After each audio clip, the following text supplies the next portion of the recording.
하나님 말씀 고린도전서 14장 26절에서 40절까지 말씀입니다. 신약성 281쪽입니다.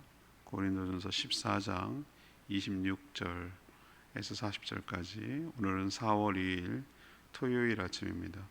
4월 2일자 본문 고린도전서 14장 26절에서 40절까지 말씀 교독하겠습니다. 그런즉 형제들아 어찌할까? 너희가 모일 때에 각각 찬송시도 있으며 가르치는 말씀도 있으며 계시도 있으며 방언도 있으며 통역함도 있나니 모든 것을 덕을 세우기 위하여 하라. 만일 누가 방언으로 말하거든 두 사람이나 세 사람이 차례를 따라 하고 한 사람이 통역할 것이요. 만일 통역하는 자가 없으면 교회에서는 잠잠하고 자기와 하나님께 말할 것이요. 예언하는 자는 둘이나 셋이나 말하고 다른 이들은 분별할 것이요. 만일 곁에 앉아 있는 다른 이에게 계시가 있으면 먼저 하던 자는 잠잠할지니라. 너희는 다 모든 사람으로 배우게 하고 모든 사람으로 권면을 받게 하기 위하여 하나씩 예언할 수 있느니라. 예언하는 자들의 영은 예언하는 자들에게 제재를 받나니 하나님은 무질서의 하나님이 아니시오 오직 화평의 하나님이시라.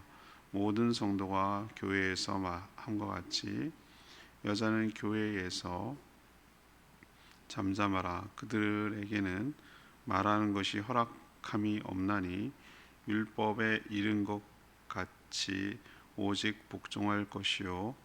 만일 무엇을 배우려거든 집에서 자기 남편에게 물을지니 여자가 교회에서 말하는 것은 부끄러운 것이라.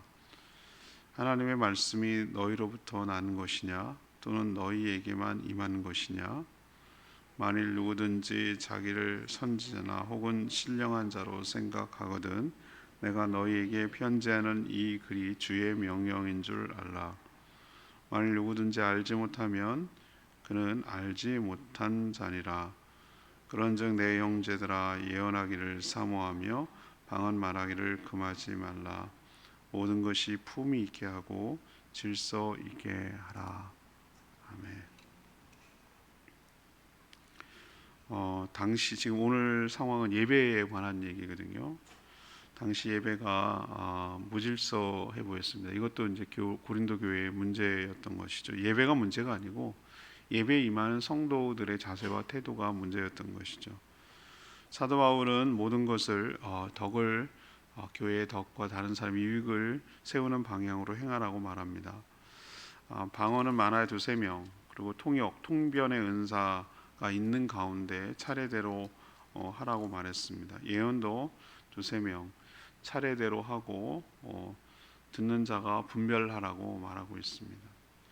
하나님은 질서와 화평의 하나님이시다라고 말하고 있고요. 이거는 권면의 내용 정도가 아니라 주의 명령이다라고 얘기를 하고 있습니다. 예언하기를 사모하며 또 방언하는 것을 금하지는 말되 모든 것, 그러니까 모든 예배뿐만 아니라 모든 교회 일들을 품위 있고 질서 있게 행하라라는 내용이 오늘 내용입니다. 자, 오늘 질문은 예배 드릴 때 주의할 점들은 무엇입니까? 예배 드릴 때 주의할 점은 무엇입니까? 이것이 오늘 질문입니다. 먼저 26절 말씀입니다. 모든 순서가 덕을 세워야 한다라는 것을 가르쳐 줍니다. 사도 바울 설명에서 당시 그 고린도 교회, 아마 그 1세기가 되기 전, 그러니까 1세기죠. 그때 예배가 어떻게 드려졌는가라는 것을 조금은 이제 짐작할 수가 있어요. 볼 수 있어요. 방언도 있었고요. 예배 가운데 예언이라고 자꾸 하면 헷갈리니까 말씀도 있고요, 권면도 있고요, 교육도 있고 이런 것들이 예배 순서, 예배에 포함되어 있던 내용 컨텐츠로 보입니다. 그러니까 요즘 우리가 드리는 예배 순서와는 조금 다르죠. 달라요. 지금 이걸 굳이 표현하자면 기도, 그다음에 설교, 또 간증, 찬양 이런 것들이 포함된 것으로 보입니다. 그때는 보니까 뭐 점점 나중에 이제 정기화되겠지만 정해진 순서, 그다음 시간 배분 이런 것도 없고, 또 특별히 뭐 우리처럼 주보에 누구 담당 이렇게 담당자도 없었던 것으로 보여요. 매우 우리로 치면은 매우 자유로운, 어떻게 보면 무질서까지 하기까지 한 그런 예배가 그 당시의 예배였던 것으로 보입니다. 그래서 사도 바울이 뭐라고 합니까? 모든 예배 순서는 교회의 덕을 세우기 위해서 하라. 오늘 26절에 그렇게 표현하고 있어요. 덕을 세우기 위해서 하라. 그 얘기는 다른 사람들에게 부담과 폐를 끼치지 말고 본이 되도록 하라, 그런 뜻입니다. 그래서 방언을 하려면, 방언을 무시한 거 아닙니다. 예배 순간에 방언이 있었어요. 근데 방언을 위해서는 앞에 어제도 묵상했습니다. 방언에 유익한 점과 한계가 있다고 그랬잖아요. 영어로 기도하니 자기는 유익할지 모르지만 그 말을 무슨 뜻인지 못 알아들으니 모든 사람들이 알아들 수가 없는 한계가 있다. 그러니까 이성으로, 마음으로 하라, 그렇게 얘기를 했거든요. 근데 방언을 금하지는 말라고 그랬어요. 오늘도 그 얘기를 하는데, 방언은 하되 뭐가 있어야 된다는 거예요. 그것도 2-3명, 많아야 2-3명, 최대가 3명. 그리고 통변의 은사, 그것을 방언의 많은 사람들이 방언의 은사만 엄청 강조하고 통변의 은사를 강조 안 해요. 사실은 2개 짝이 있어야 되는 게 유익한 거예요. 방언의 은사도 있고 그걸 통변할 수 있는 은사도 있어야 되는 것이죠. 이 동시에 둘 다 받았다고 말하는 사람도 있어요. 아무튼 통변의 은사가 있어야 되는데, 만약에 오늘 지침에 의하면 통변의 은사가 있는 성도가 없어요. 그 모임이 없어요. 그러면 어떻게 하라는 겁니까? 다른 교회와 다른 성도들을 위해서 방언의 은사가 있을지라도 하지 말고 잠잠하라고, 하나님께만 기도하라고 그렇게 권면하고 있어요. 이게 다 뭘 얘기를 하는 겁니까? 교회의 덕을 세우고 모든 사람의 유익을 위해서 그렇게 하는 것이에요. 그럼 이 얘기를 왜 하는 걸까요? 우리 반대로 생각해 봐야 돼요. 고린도 교회가 어땠다는 겁니까? 통변의 은사가 없는 사람도 없는데, 그 성도도 없는데 서로 방언으로 기도하겠다고 잘난 척, 왜 그냥 과시하려고. 제가 그저께 이번 주 계속 얘기하면서 하는 얘기가 뭡니까? 방언 자체가, 은사가 자체가 문제가 아닌데 은사를 자랑의 도구로 사용했다는 게 문제였잖아요. 그러니까 뻔해요. 이게 이런 얘기가 나온다는 얘기는 그림이 길어져요. 그들이 예배 드릴 때 다른 파벌들이 막 방언하는 거 막 자기가 먼저 나서려고 하고, 더 막 방언도 세게 하는 거 하고, 신령하게 하는 척하고, 거룩한 척하고, 막 큰 소리로 하고, 막 더 알아들을 수 없는 말로 하고. 왜? 그래야 저 파벌을 누를 수 있으니까, 우리가 더 우위에 있으니까. 이런 식으로 했던 게 그려져요. 그러니까 사도 바울이 지금 질서를 잡고 있는 거예요. 그러니 뭐 하라는 겁니까? 통변의 은사가 없으면 하지 마, 이거예요. 왜? 엄청 자랑하려고 했기 때문에. 통변의 은사가 있어야 무슨 내용인지 알 수가 있기 때문에. 또 예언이라는 것은 이거 뜯어 고쳐야 될 말 중에 하나인데, 우리나라 사람들 예언 그러면 점치는 걸로 생각해요. 미래를 내다보는 거, 훤히 내다보는 거. 오늘 3월 달에 어디 가지 마, 4월 달에 어디 가지 마, 6월 달에, 7월 달에 물가 가지 마. 난 그런 얘기 나도 하겠다. 7월 달에 물가 가지 말아야지. 물가 가면 위험 요소 많으니까. 그런 걸 예언이라고 생각한단 말이에요, 우리 사람들은. 이것을 말씀이라고, 다시 대언, 말씀, 이걸 바꿔야 돼요. 그게 오히려 더 가까운 말이에요. 그래서 예언도 예배 순서 들어가 있던 것 같아요. 근데 이건 역시 많아야 3 정도 하고, 중구난방으로 막 하지 마라. 예언 계시받았다고 한 명씩 차례대로 해라. 한 명씩 차례대로 하고, 다른 사람들은 뭐 하라는 거예요? 분별의 영을 주셨으니, 성령이 분별의 영을 주셨으니 정말로 말씀이 그런지 뭐 하라는 거예요? 분별하라는 거예요. 분별하라. 그리고 또 곁에 다른 자에게, 그 예배 순서자가 담당자가 없다고 그랬어요. 계시가 임하면 말하기 시작하려고 하면 먼저 말하던 사람은 뭐 하라고요? 잠잠해라. 막 자기 조용해. 그리고 내가 얘기하고 있잖아. 이렇게 하지 말라고요. 양보하는 거예요. 양보하는 거. 세상 사람들도, 전 노래방 뭐 그런 건, 노래도 잘 뭐 그런 것도 안 좋아하지만 제일 얄미운 사람이 노래방 가서 같이 돈 냈는데 말이죠. 자기 마이크 잡고 두세 곡, 네 곡 막 자기 혼자 계속 리사이트를 하는 사람 있잖아요. 다른 사람 부를 기회도 안 주고 얼마나 얄미워 그거. 그런 거 세상 사람도 알아 그건요. 그런데 그 지금 하는 걸 보면은 막 이것도 역시 저기 방언의 은사처럼 자기 뽐내려고 한 거예요. 안 봐도 비디오예요. 이런 얘기가 왜 나왔을까? 왜 숫자를 두세 명으로 제한했냐면 세 명이 넘어가니까 막 줄줄이 막 계속 하려고 늘어지니까 이렇게 어떤 원칙과 지침을 지금 제시하고 있는 것을 볼 수 있어요. 왜 질서를 잡아가는 거죠. 초창기 때 보세요. 우리처럼 예배가 정교화되고 뭐 시스템적으로 이것도 문제긴 하지만 이렇게 되기 전까지는 얼마나 굉장히 자유분방하고 그랬을까라고 생각을 해보면 이게 이런 얘기가 나와요. 그러니까 차근차근 이게 질서를 지금 잡아가고 있는 중이에요. 자, 모든 사람들이 뭐가 될 수 있어요? 담당자도 될 수 있고, 왜? 성령이 역사하고 임하면. 그리고 동시에 누구도 될 수 있고 듣는 사람, 청중도 될 수 있고. 그러니까 모든 성도에게 배울 수도 있고 모든 성도에게 권면받을 수도 있고, 나도 학생이기도 또는 또 교사이기도, 표현이 그렇습니다. 그렇게 역할이 된다는 거예요. 왜? 주도적으로 하시는 분은 누구니까? 성령님이 인도해 가시니까 우리는 거기에 따라야 되지만 자유롭되, 오늘 원칙을 세우는 거예요. 자유롭되 뭐 하라는 거야? 덕을 세워라. 덕을 세워라. 덕스럽지 못하다고 그러죠. 자기 혼자 막 마이크 잡고 있고 자기 혼자 계속 하고 있고 다른 사람 못하게 하고 기회도 안 주고 막 조용히 시키고 조용하라고 그러고 이러면 덕이 안 되잖아요. 기억하십시다. 첫째 원칙, 예배 드릴 때 모든 예배 순서에는 자유롭되 뭐가 있어야 된다? 덕을 세워야 된다. 두 번째 33절 말씀, 모든 예배, 이건 예배만 제가 지금 오늘 국한해서 얘기하지만 모든 교회 사역이 그래야 된다라는 것을 확대해서 적용할 수 있어요. 자, 두 번째는 모든 것이 질서가 있어야 한다는 거예요. 질서가 있어야 한다. 사도 바울이 고린도 교회 성도들에게 권면한 예배, 또 더 확대돼서 모든 사역의 또 다른 지침은 질서 그리고 화평이에요. 왜 그런가? 33절에 있는 말씀처럼 하나님이 바로 질서와 화평의 하나님이시기 때문에 그래요. 무질서하지 않다고 그랬잖아요. 하나님께서 자유롭되 충돌하지 말아야 됩니다. 어제 그 난리 났잖아요. 공군에서 그 훈련기가 두 대가 추돌인지 해가지고 4명이나 죽었잖아요. 교관까지 해가지고. 자유롭되 충돌하면 안 돼요. 그런 일이 벌어진단 말이에요. 그래서 자기만 마이크를 잡으려고 우리로 치면 독점하지 말아야 된다는 뜻이죠. 방언을 할 수 있지만 그 방언을 통변할 수 있는 사람이 없다면 잠잠해야 되는 게, 그게 바로 질서와 화평의 하나님이에요. 그것도 최대 3명 정도만 해야 돼요. 더하면 지나치다는 뜻이에요. 질서와 화평, 이 두 가지 원칙을 지금 계속 얘기하고 있는 거예요.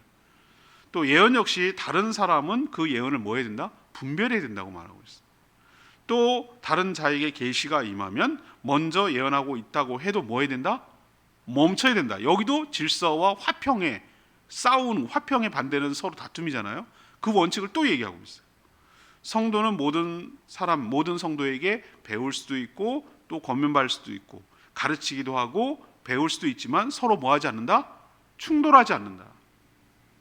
우월감, 열등감 없어요. 나만 갖고 있지, 나만 우월하지, 이런 게 없어요. 매우 자유스럽되 질서가 있는 모습을 갖춰라. 성도들이 예배에 참여하고는 있지만 누가 예배를 주도합니까? 성령께서 예배를 주도하시게 하라. 성령은 화평의 하나님이에요. 성령님께서 성부, 성자 하나님보다 더 우월하다고 과시한 적도 한 번 없어요.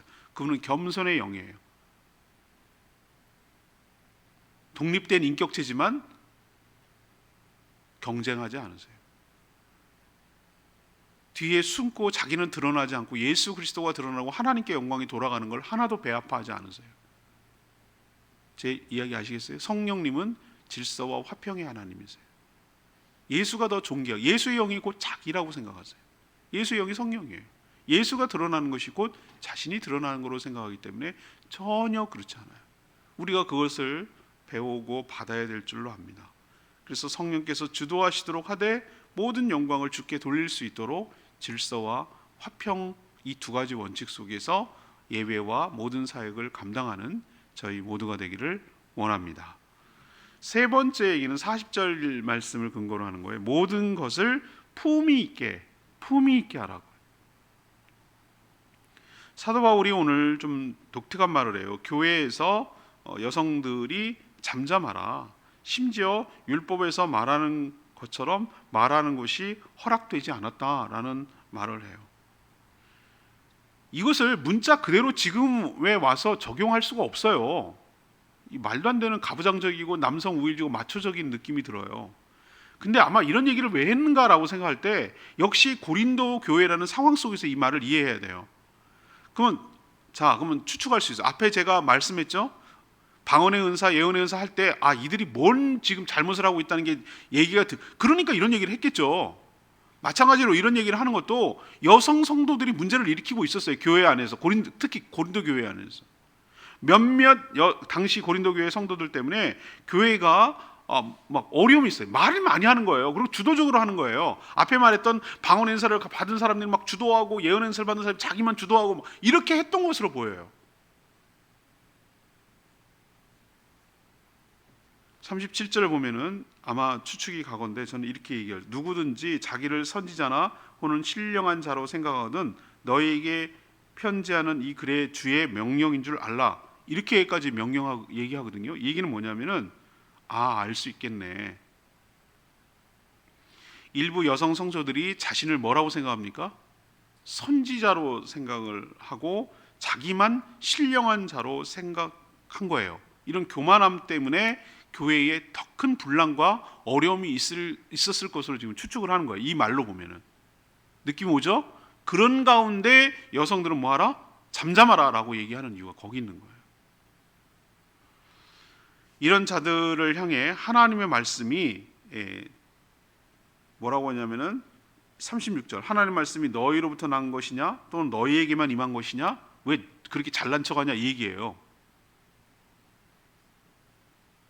이런 자들을 향해 하나님 말씀이 자신에게서 나온 것처럼 말씀이 자신에게만 임한 것처럼 생각을 하니 오히려 잠잠하라. 이건 주의 명령이다. 이렇게까지 얘기를 하고 있는 사도 바울의 말을 잘 귀담아 들어야 돼요.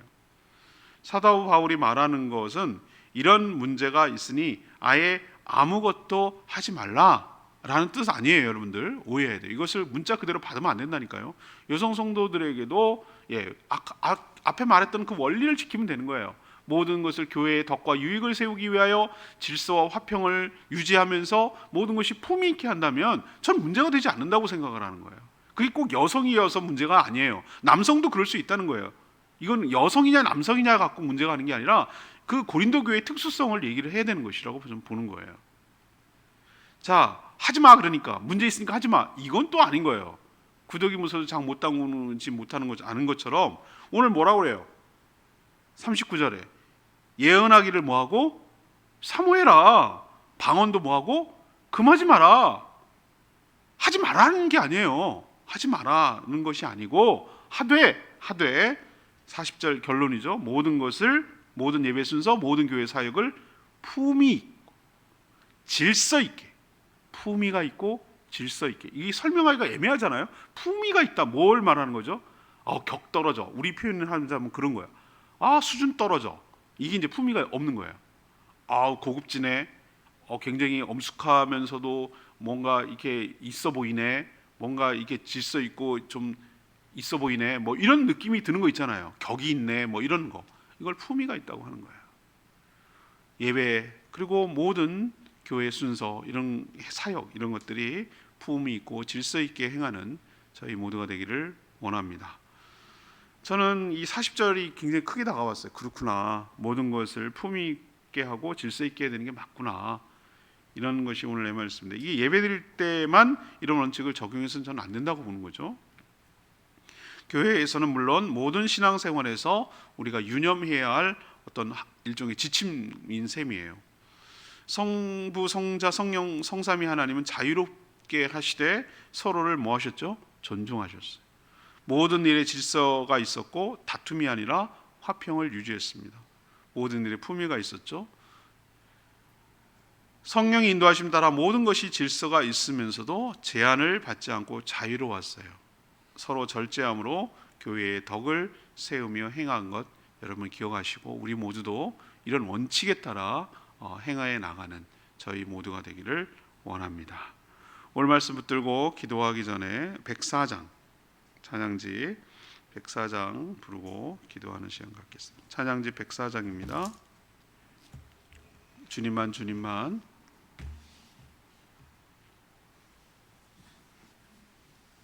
찬양지 104장 주님만 주님만 사랑하리 찬양합니다.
예배를 넘어서서 우리가 여러 가지 교회 사역을 할 때 어떤 원칙에 따라서 행해야 되는지를 가르쳐주고 있는 귀중한 지침이에요. 교회에 다른 성도들에게 덕을 세우도록 해라. 질서와 화평이 있는 가운데 행하라. 품위 있게 행하라. 이것이 오늘 주시는 지침이에요. 우리도 예배뿐만 아니라 모든 사역이 이렇게 행하기를 원합니다. 그렇게 살 수 있도록 해달라고 주여 외치며 기도합니다. 주여 하나님 주님만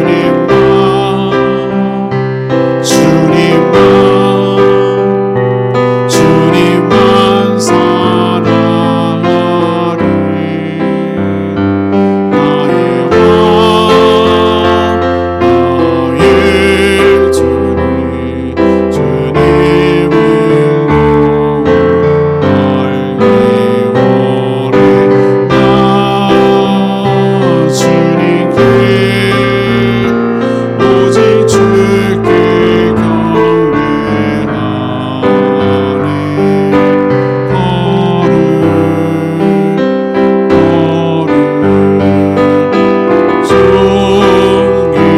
존귀하신 주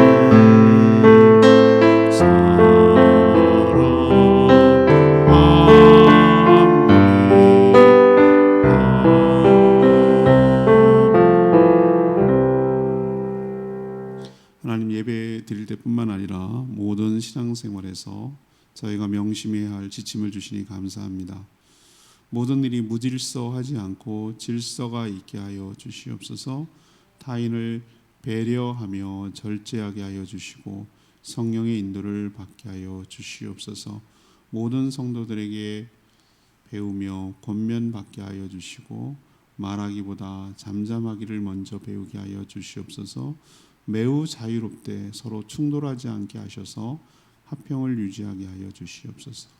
모든 것을 품위 있게 하되 질서 있게 하여 주시고, 그래서 모든 일을 통해서 교회의 덕을 세우고 주님만 드러나고 주님만 영광을 받도록 행하게 하여 주시옵소서. 오늘도 간구하는 모든 기도 주님께서 응답하시고 주일을 준비하는 모든 손길들 주님 복 내려 주시며, 거룩한 주일 모든 성도들이 함께 모여 경배하며 예배하며 주께 영광을 돌리며 하나님의 은혜와 하나님 임재 가운데 주시는 축복을 누리도록 은혜를 베풀어 주시옵소서. 주님 손에 모든 것 맡기며 예수 그리스도의 이름으로 축복하며 기도합니다. 아멘. 오늘 하루도 주님의 은혜 가운데 살아가는 복된 하루 되기를 축복합니다. 충분히 기도하고 주일 준비하겠습니다.